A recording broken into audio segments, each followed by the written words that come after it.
Hello, friends. Here we are, our first episode of On the Hair with Derek and Julio. And we got these cute mugs. The one side has our logo on it. And then the other side has On the Hair with Derek and Julio. And we got our t-shirts, too, to match. And then we got a really cute banner upstairs, too, that will be our backdrop for our cooking episodes and stuff and when we have guests. It's all about branding. Yep, brand. Don't you love it? Live, laugh, hair. So I think between one of our stylists, Alicia, came up with our little tagline at the bottom, live, laugh, hair. And then our good friend, Rosanna Brazzotti, came up with On the hair. So she's pretty clever. And that was just part of our focus for 2025. Because we said in the commercial, we took a year off from education and we focus on the salon. So we want to take you on that journey on this first episode of what 2024 looked like. Because you know what? There was a lot of things that happened. You know, we left a brand that we were with for a very long time because we wanted to focus on the salon, and that's what led to all the things that we did at our salon. Right. So we started by planning the salon renovation. So for people that have been to the salon or seen the salon, we had a very small reception area full of our retail. And so we thought, okay, if we're really going to focus on growing our retail, we need a great space for that. So there was a wall behind our reception that we took out, and so we doubled our retail space and our reception space, and we put in a bar, of course, because we got our liquor license. So now you can come in and have a Prosecco, or on a Saturday morning, the Caesars seem to be flying out quite quickly. And, you know, it was a big undertaking to do a task like that. At first, when we were trying to figure out ideas of how we were going to make that space work, we knew we would have to bring in people that knew what they were doing when it comes to engineering and things. Luckily, we have some good friends that helped us along the way and did an amazing job. But for me, I was always trying to figure out how is this space actually going to look? You know, once that wall comes down, and we're an old Victorian home. So at the same time, I'm like, okay, what's going to happen once we take out that wall, you know? So just those kind of things were things that I had always worried about. But I knew we had the right people in charge. And the space had to be functional because we had to be able to greet our guests in a great way. And we also wanted to make sure they were comfortable with their hair color processing, to be sitting at the bar with their computers and laptops, because we want that space to be inviting for that. Plus, how are we going to focus on growing our retail? Because our goal in the beginning of 2024 was to have our retail at 25% retail to service. So how is this space going to help us get there? Because we were fluctuating between 15 and 20% retail to service, and we really wanted that goal to be 25%. So we brainstormed and said, okay, well, what are we going to focus on? Well, one, we looked at the brands that weren't selling as well. And we said, okay, let's mainstream our line. So we went with 2 hair care lines, one Kevin Murphy and one Kerastase. Just so we can make, because I almost felt like we had a little bit of everything, but we really needed to streamline it to make the transition once we got everything in place to be really focused, on 2 lines that we really believed in. Right. And the one line that had lost a lot of momentum was Dermalogica. And we had a mini spa upstairs before, but then we closed it. And then once we decided that we wanted to focus on getting that retail to sales higher, well, the most growth would have been in skin, right, because we already have great sales on hair care. So Francis, there's the 3 Musketeers. It's myself, Julio, and Francis, right? We've been working together forever. Francis's brother started Valentini's. And she's someone that we totally rely on in other ways when it comes to our business. She's like great moral support. So she's a super talented esthetician. Yeah, she comes from skin. So we let's have Frances focus on where she comes from. So we started like, how can we create value to our guests, and how can we help propel the momentum to building our Dermalogica sales? Right. So Frances started with just doing hand massages. So each person receives a hand massage when they come in, and then Frances can, if they're not already on Dermalogica, she can also help recommend skin. And then if the hairstylists were having a hard time recommending and educating their guests on their hair care system that they're using at home, Frances could help start that conversation as well. So we went from, it was a slow start, January, February, March, we were getting ready for the renovation. Then we did the renovation the last week of July, first week of August. Then we put in the hand massages started in the third quarter because we had to hire a front desk person to take over for Frances so Frances could move to the floor. And then Frances started with the hand massages, and our retail sales went up to 44% retail to service by the end of the fourth quarter in December, which was way more than what we expected. And it was just like we realized, okay, we're on to something here. Right. And I think it's just having people focus on what they love. And I mean, she's skin and scalp. So now she's doing all our scalp analysis. And she's really good at that because she knows what to look for. And I can see that passion that she has for it. And it excites the clients too, because it's that connection that she's making with them that really does make it one step further in customer service. So the clients that we have, and then but the new clients always start with a scalp analysis with Frances that are going to any of the stylists in the salon. So when they're going over that consultation and talk to them about their skin and scalp concerns, Frances gets right in with the telescope and shows them their scalp, and then her and the hairstylist together make that hair care recommendation. And then during their service, she's giving them a hand massage, and that gives her an opportunity to get to know the client, ask the right questions to find out, to offer the solution. Right. So she can help with that, with the skin. And it's just been working really well. I love seeing that actual portion of what we're doing at the salon. There's nothing more satisfying than a client when a client actually tells you that they're having an issue, whether it's dry scalp or oiliness or dandruff, to actually see it and see it in the scope. Yeah. And then seeing their hair after they've done a treatment and seeing how much cleaner it is and smoother and shinier everything starts to look, and seeing a healthier hair follicle, that's profound. Well, yeah, and it separates what I found. Well, to finish the sentence, what separates a regular salon from a boutique salon from a service-oriented salon in my head, because everybody was trying to do everything. So as the stylists were recommending all the hair care, skin care, makeup, we were recommending everything. We were like one person doing all the job, and then we're on top of it. We're doing our social media where you have to be present. So it's exhausting where everyone's doing everything and doing all the jobs, and I'm like, enough's enough. And then the new person, and I see this in salons all the time, the new apprentice seems to take over the social media. Then they get busy, someone else has to take over, and then someone else has to take over because they get too busy. So it's never ending. And me and Derek doing everything was possible. Like, we seem to be able to handling every little thing, but that's another thing. Then we looked at it and we talked to each other again and said, okay, we need to have the right people in the right places with different roles in the salon, because we can't do every single thing. No, and we can't, and not everyone else can do everything too. Everybody was just being pulled and stretched in so many directions with so many different hats on.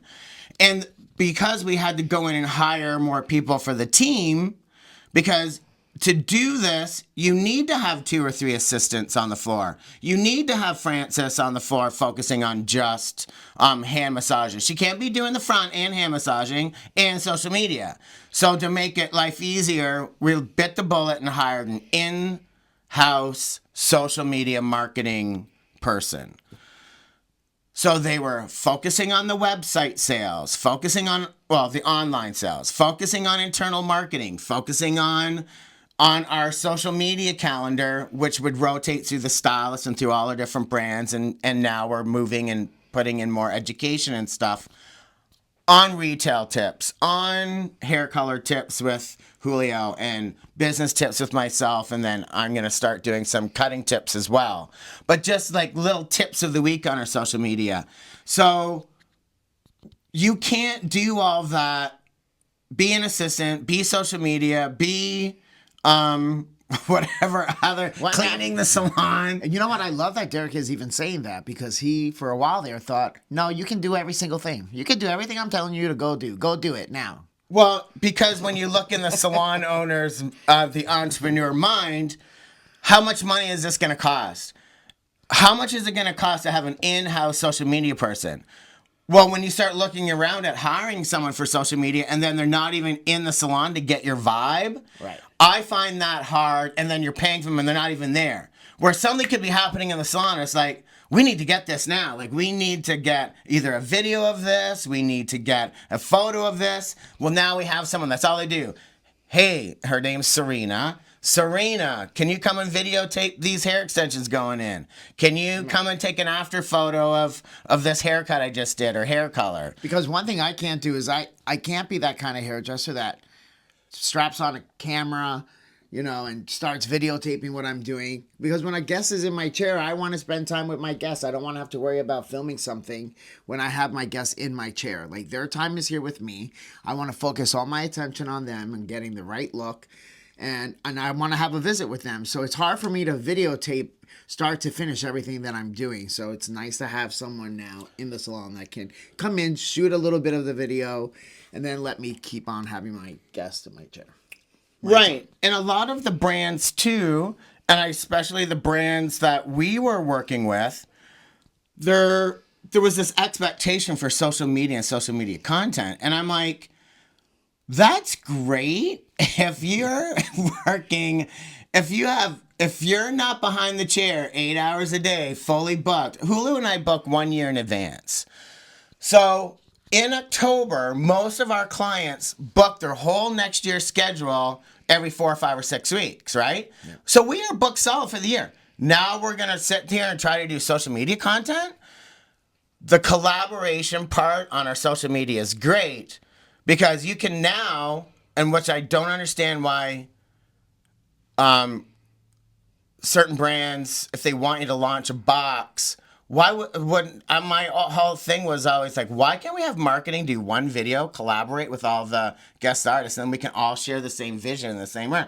Because that's where we're moving to now in the salon, so that each of us you're seeing the same promo, you're seeing the same look, you're seeing the same theme, so that you're being branded. So having 6 different people launch a box 6 different ways or 7 different ways, and you're not even recognizing it because everybody does it so different, I would rather just do it once and have everybody share that one image, and that you get the branding across.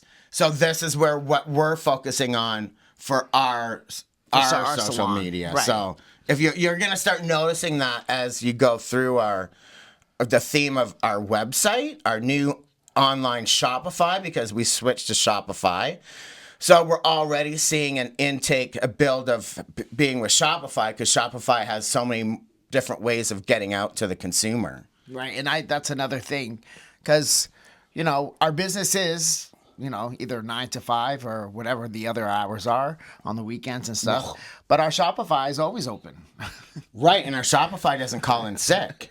Nope. And our Shopify can't, if there's a blizzard and they can't get to work, Shopify can still get to work. So, we really wanted to make sure. We spent a lot of money on our online presence and our and our online account, our shopping account through the website through COVID, and it was great. We were making great money with COVID. But now what we realized is we're not getting the online sales that we used to have since coming back out of COVID, but our retail has gone up because I feel that they're going online, they're looking at our products that we have, but then they're coming in to purchase.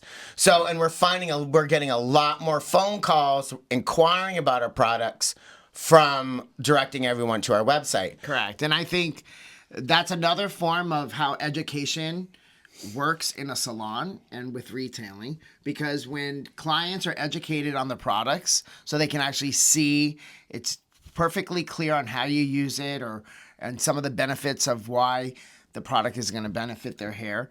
And then sometimes they'll look at products that they probably didn't even know about because they have the time to actually look at it at home, when they're scrolling through and looking at everything that we have. And then they come in and, I just saw this last night before I came. I was going through and I saw this product. Can you tell me a little bit more about it?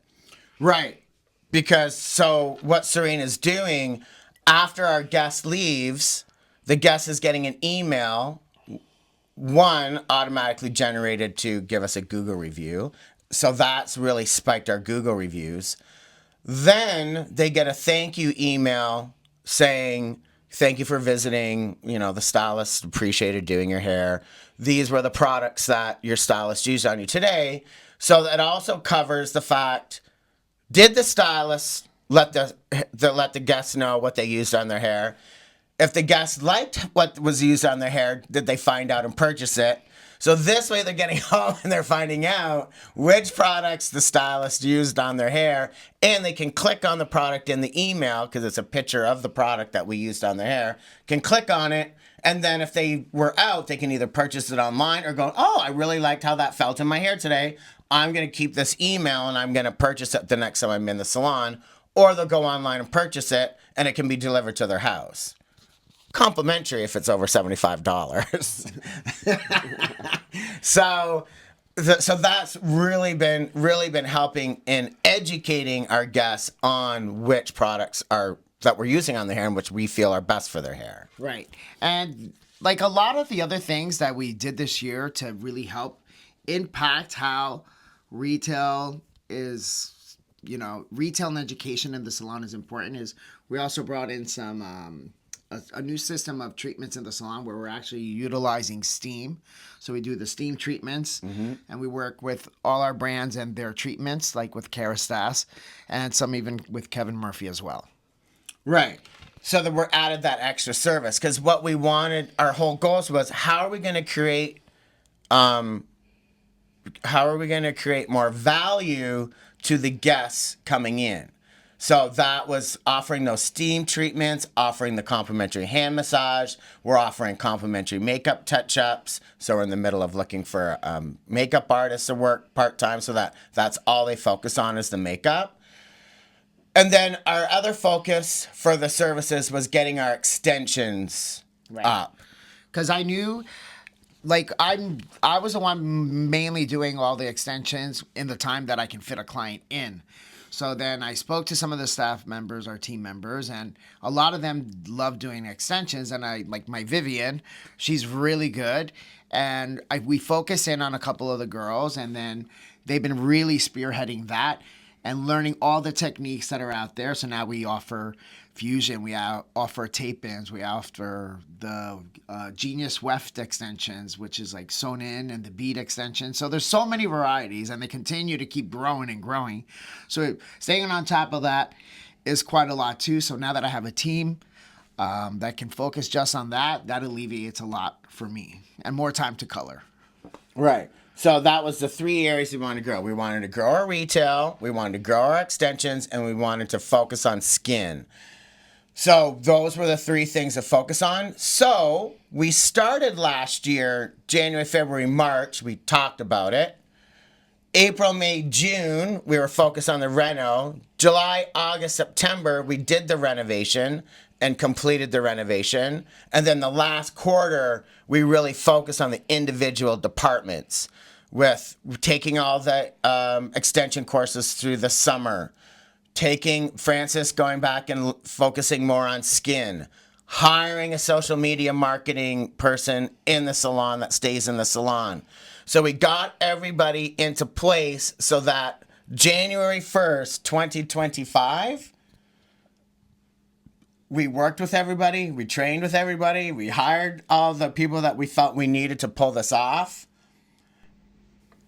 And I'm happy to say in our first quarter of 2025, we're up 68% on our retail to service, which I am like over the moon about. So I want my team to give themselves a round of applause.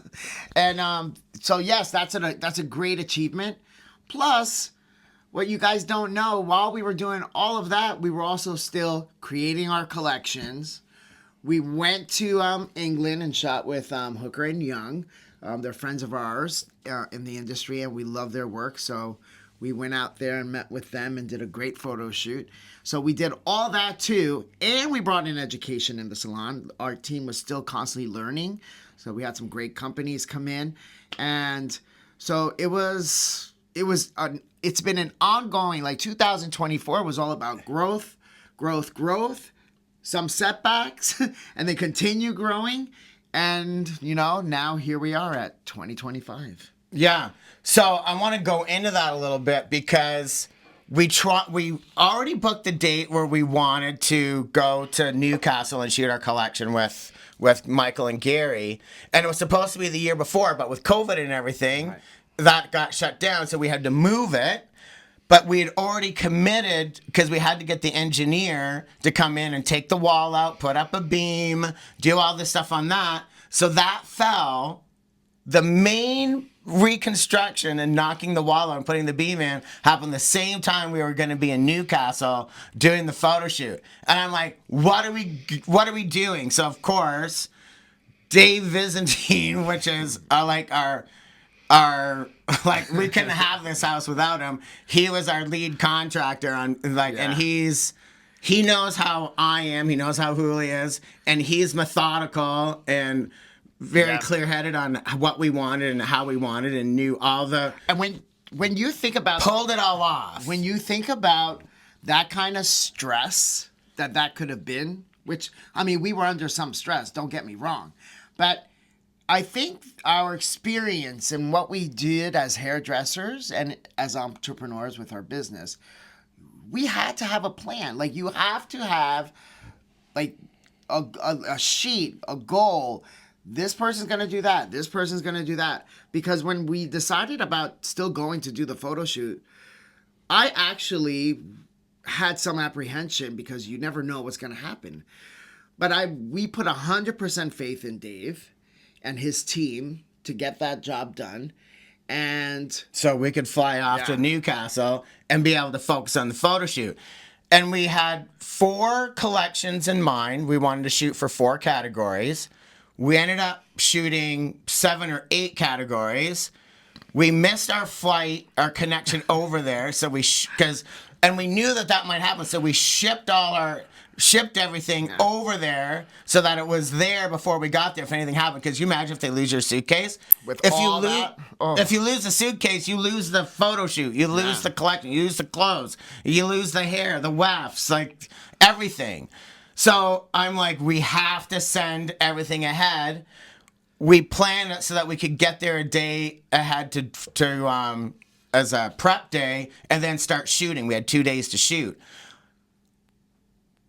Yeah, I stressed out. We missed our connection. Julio he needed some, I'm going to say this? He needed some black thread. This is what the audience wants.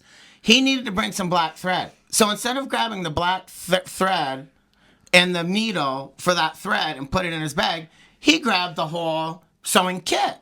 Well, inside that little sewing kit's a teeny weeny little pair of scissors. And all we flew with was a carry-on so that we could make a tight connection. What does he get?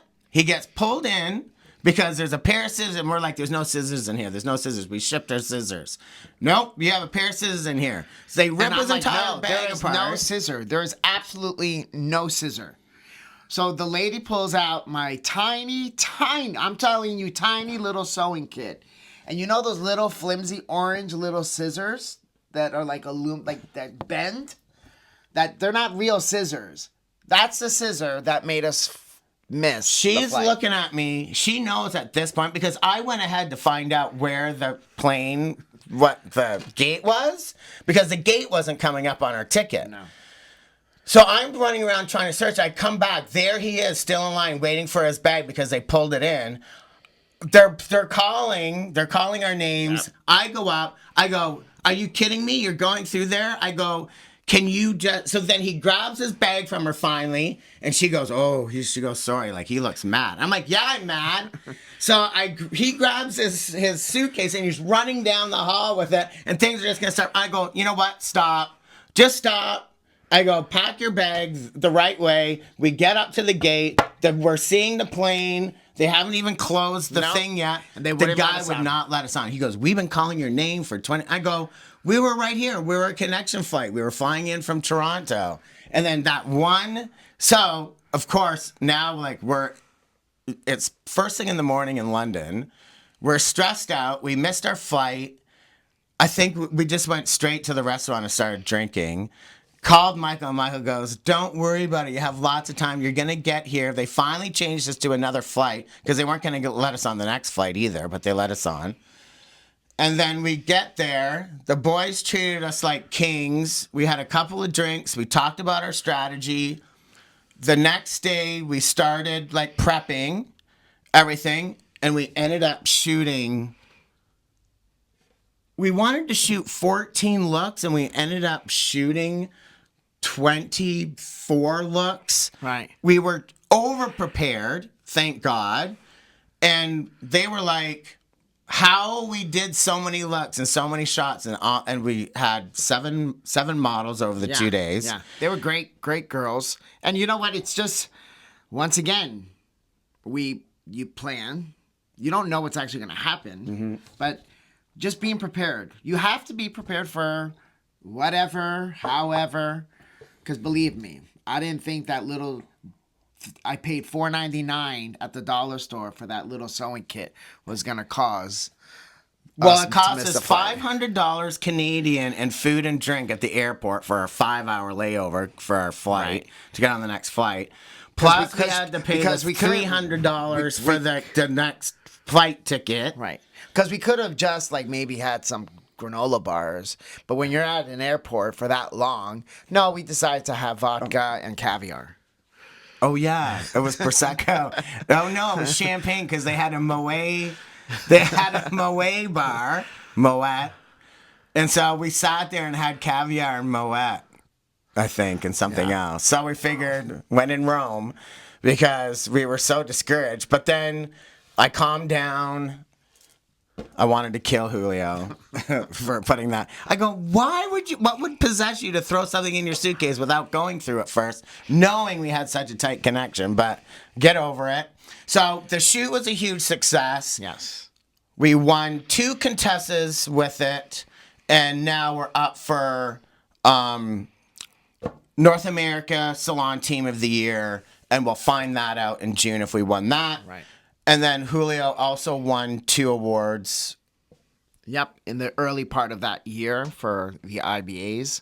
So now we're just waiting to see how our collections from 2024 continue on this year. And we're heading off again to Shoot again. shoot again. We're gluttons for punishment. So we're going to shoot in May this time, so we have more of a turnaround Right. to get everything. Because once we did the shoot in July, we only had 2 weeks to get everything edited, turned around, and then sent off for the Contessa's and then sent off for Naha. So it was tight. So overall, if you could think of one word for 2024, how it best describe 2024, what would it be for you? Fast and furious. Okay. I'm going to go systems because, one, I'm a systems person, and I don't think if we didn't have all the systems in place that we have, I don't think we would have pulled off the renovation. I don't think we would have pulled it off doing all the new hires. But our job expectations were like we had all of that set up and ready. So when we decided that our first initial goal was that 25% increase, focus on hair extensions, dermalogica, and then downsizing to only 2 hair care lines. Like I thought the 25% was, and everyone's like, "Oh my God, we're not going to hit it. We're not going to get our 25%." By the end of the year, we're at 44%, and now this year we're up 68%. Okay, but when you asked me how would I explain 2024, Wow. and I gave two easy words. Yeah. That's your one word. Yeah, because I put all the systems in place for it to work. Because everything went so fast, I think, and Exactly. preparation. The Yes. fact that we prepared ourselves. And you never think that you actually have that full preparation. You always have doubts, like, am I ready to do this? Are we ready for the photo shoot? And then when Michael and Gary looked at us and all the looks that we had to decide on, we had to edit. We edited, got it down to the looks that we wanted to show, what tones of hair color and everything we wanted to show. And everything just fell together. The models fell together, and because we were over prepared. They couldn't believe how prepared we were. We're like, you guys are too prepared. But I think that's why we managed to be able to do everything that we did, because we shot so many looks. I don't have a problem with being prepared. I think it's better to be prepared than underprepared. Plan to fail, fail to plan, plan to fail, because you have to have a plan and you have to have goals. And we're going to talk about that in our next podcast. But through the video, I know you're seeing roll B, and we're taking you through the salon and doing everything. But at this point of us doing this podcast, we haven't shot the B-roll yet. So I'm just letting you in on a little secret that the B-roll will be in there. So, what else do you want to say about 2024? and because one added thing that we decided to do with everything else we were doing was start this. Well, but yeah. So I'm like, but we were ready. And so everyone kept asking us, what are you going to do? I know you guys are going to think of something great to do. Like, I know you guys are going to, like, we're going to have something up your sleeve, or like, what brand are you guys going to? Everyone was, what brand are you going to? We weren't wanting to go with a brand. We just wanted to, honestly, work on the salon, work on us and the salon. Right. We wanted to focus on, and I thought, let's take a full year, because you did get the itch, because you go through a mourning period, because I was 28 years educating on the road so much. Some years we were never home. So now to be home and actually be able to take that time and just focus 100% on the salon, like growing the team and getting the team to the level where everybody wants to be, helping and coaching them with their goals and their action steps, and being consistent with the salon. We never would have been able to do what we did in 2024 if we were still educating out in the field. So now we're ready. So okay, we took the year off, and I felt energized. I would not have felt energized in any way, shape, or form to even shoot video content for social media. Definitely wouldn't have felt like trying to squeeze a podcast in there or a YouTube channel. But now, with that year off, I completely feel re-energized and ready. Yep. And so what are you going to be showing everyone in your education breakouts? I think because I still love the education part. That's still my love. If probably I wasn't a hair, I'd be teaching in some sort of capacity. So I think for me, it's just showing, how I do some of the looks that I do. Because for me, it's about I love doing techniques in the salon that are, one, not so time consuming. So I'm always trying to find ways, how is this going to be easier for me to get the end result?